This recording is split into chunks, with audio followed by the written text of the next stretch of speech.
A few months back, a whistleblower revealed that Facebook is ruining the mental health of teenagers, that it's making children feel worse about themselves. The revelations were based on some internal documents. The whistleblower leaked them with the hope that Facebook will be held accountable. This happened in the month of October. 2 months on, the appeal is gaining traction. 300 scientists and researchers have published an open letter, a letter addressed to Mark Zuckerberg. He's been asked to open the social media giant's doors to investigators. It's a small yet very significant step. Here's a report. My name is Frances Haugen. I used to work at Facebook. I joined Facebook because I think Facebook has the potential to bring out the best in us. But I'm here today because I believe Facebook's products harm children, stoke division, and weaken our democracy. 2 months back, this testimony took the world by surprise. Whistleblower Frances Haugen revealed how Facebook intentionally causes harm to young users. It erodes our faith in each other. By ruining their mental health.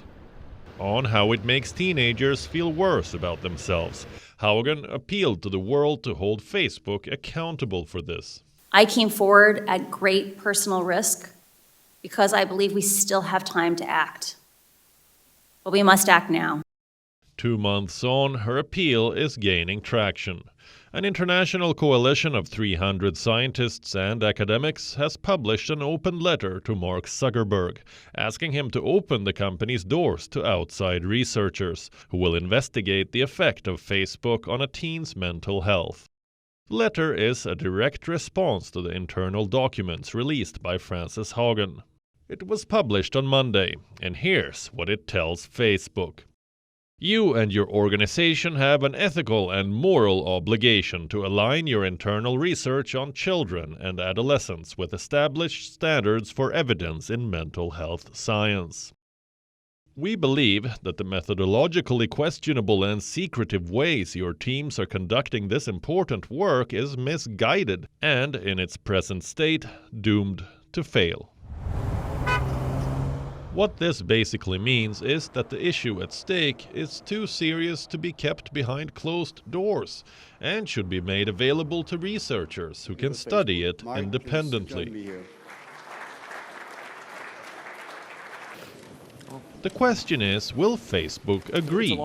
Not until others do, says the company.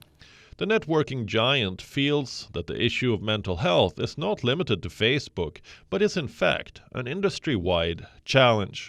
A Facebook spokesperson has been quoted as saying, "A survey from just last month suggested that more US teens are using TikTok and YouTube than Instagram or Facebook, which is why we need an industry-wide effort to understand the role of social media in young people's lives."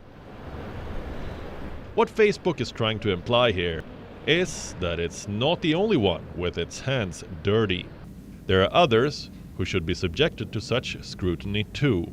Does that whitewash Facebook's crimes? It does not. With 2.23 billion monthly average users, Facebook is the biggest social media platform globally.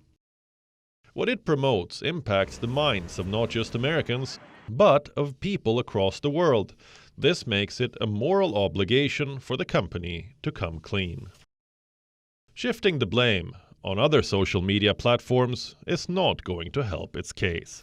It only makes the networking giant appear all the more guilty. Bureau Report, WION, World is One. WION is now available in your country. Download the app now and get all the news on the move.